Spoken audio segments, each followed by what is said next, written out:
Кыргызстан – светское демократическое государство. Человек, его права и свободы являются высшей ценностью.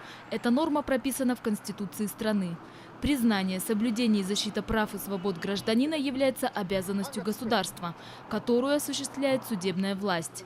Эта задача стоит и перед прокуратурой.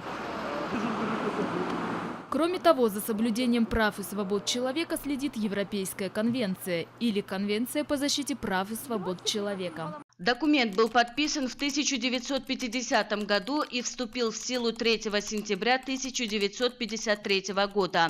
Конвенция устанавливает неотъемлемые права и свободы каждого человека и обязывает государства, ратифицировавшие конвенцию, гарантировать эти права. Третья статья документа гласит, что никто не должен подвергаться пыткам и бесчеловечному или унижающему достоинство обращению или наказанию. Но не всегда этот пункт соблюдается. Зафиксированы случаи, когда силовики применяли пытки для получения информации. С одним из таких случаев столкнулись 3 молодых человека. 13 января 2015 года Абдусамата Мусабаева, Саринджима Набека Улу и Наримана Чуноева под разными предлогами доставили в один и тот же милицейский участок. По их словам, их заставляли давать признательные показания в краже денег. Далее к этому прибавились и другие преступления. Через 9 дней парней отпустили, объяснив это тем, что потерпевшие забрали свое заявление. Его задержали в 2015 году, 13 января вечером. Вечером он был у невестки своей, приехал наш участковый, сказал, что якобы ему надо прям вот срочно его отметить, взять от него объяснительную. Мы приехали в ПОМ, зашли в кабинет участкового, там вот ходил я так потом узнала, что один из оперов, вот сейчас, с которым мы судимся, написал он объяснительную, мой сын, с 10 по 13 числа, где он находился. 3 уже зашли, и буквально 2 минуты мы за дверь вышли, уже вывели сына в наручниках. И прям силой уже по коридору тащили его, затолкали прям его в машину, все, и поехали. И вот нам преградила путь белая машина, не помню марки, без номеров. Вот, загораживала нам путь, пока та машина не скрылась. Мы обратно вернулись в ПОМ. Участкового уже нашего не было, потому что мы хотели узнать, куда сына забрали. Был дежурный. Дежурный сказал, что его забрали в ГУВД. Вот. Мы сели обратно в машину, поехали в ГУВД. В ГУВД приехали, никого не было. Сказали, такого не поступал, все. Мы поехали обратно в ПОМ. Я говорю, почему вы врете, где мой сын? Они сказали, что он в УВД по журналу. Поехали мы в УВД. УВД тоже не оказалось его. Вот утром поехали рано утром в прокуратуру нашу, чтобы написать заявление.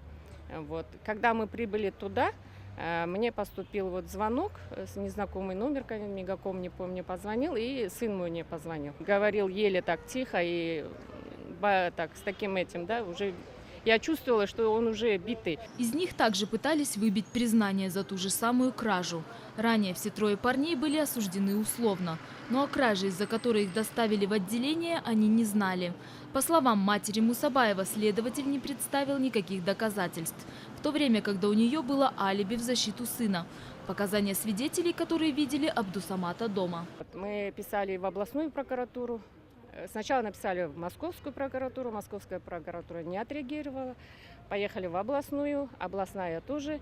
Поехали в генеральную прокуратуру. После генеральной прокуратуры они стали вот шевелиться, делать что-то там, слушать свидетелей, очную ставку стали делать. На очной ставке сделали так, что эти уже мальчики говорят, что мой сын не был с ними. Сделали так. Ну и в оконцовке, после 9 дней задержания, 9 дней просидел мой сын ИВС, его отпустили. Парни говорят, что 9 дней, проведенные в ОВД, они не забудут никогда. Множественные побои, травмы, чувство страха и тревоги. Результат общения с милицией. Бигзата Таджибаева, Талая Маналиева и Изата Масиркулова подозревают в том, что они выбивали показания. В апреле 2015 года в их отношении возбудили уголовное дело. Сейчас милиционеры находятся на скамье подсудимых. Умышленное причинение какому-либо лицу физических или психических страданий, совершенное с целью получить от него или от другого лица сведения или признания, наказать его за деяние, которое совершило оно или другое лицо, или в совершении которого оно подозревается, а также запугать или принудить его или другое лицо к совершению определенных деяний или по любой причине, основанной на дискриминации любого характера, когда такое деяние совершается должностным лицом, либо по его подстрекательству, или с его ведома или молчаливого согласия, наказывается лишением свободы на срок от 4 до 8 лет с лишением права занимать определенные должности или заниматься определенной деятельностью на срок от 1 года до 3 лет. То же деяние, совершенное группой лиц по предварительному сговору, наказывается лишением свободы на срок от 7 до 10 лет с лишением права занимать определенные должности или заниматься определенной деятельностью на срок от 1 года до 3 лет. Деяния, предусмотренные частями 1 и 2 настоящей статьи, совершенные в отношении женщины, заведомо для виновного, находящейся в состоянии беременности или несовершеннолетнего, совершенные в отношении лица, находящегося в беспомощном состоянии, совершенные с особой жестокостью, совершенные организованной группой, повлекшие тяжкие последствия, а равно причинение тяжкого вреда здоровью или по неосторожности смерть потерпевшего, наказываются лишением свободы на срок от 10 до 15 лет с лишением права занимать определенные должности или заниматься определенной деятельностью на срок от 1 года до 3 лет. 2 года парни ждут решения суда. Но они категорически отказывались. Нет, они не совершали, и поэтому они даже понятия не имели, о чем, что от них хотят сотрудники милиции.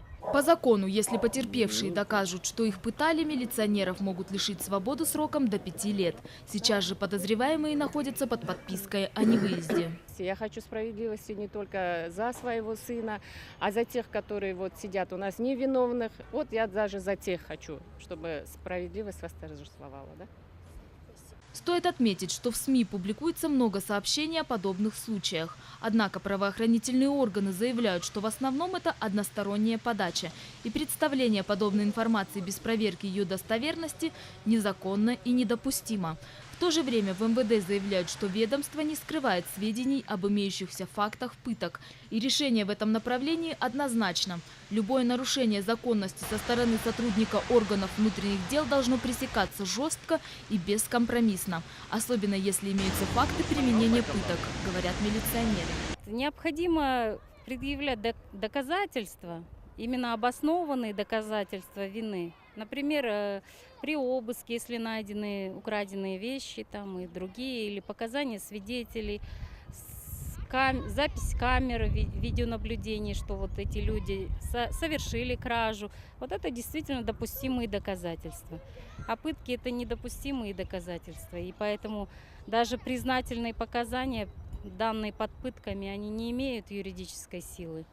В настоящее время в Кыргызстане целенаправленно ведется борьба против пыток и жестокого обращения. Для этого существуют профильные учреждения. Они работают на всех стадиях, начиная от выявления фактов, их документирования и заканчивая мониторингом всех процессов в стране. Кроме того, в республике активно внедряется Стамбульский протокол – руководство по эффективному расследованию и документированию пыток и других жестоких, бесчеловечных или унижающих достоинства видов обращения и наказания. В правовом государстве нет места для незаконных действий. Конституция страны защищает права и свободы своих граждан. Елена Ткаченко, Чингиз Джумагулов, Общественный, Первый канал.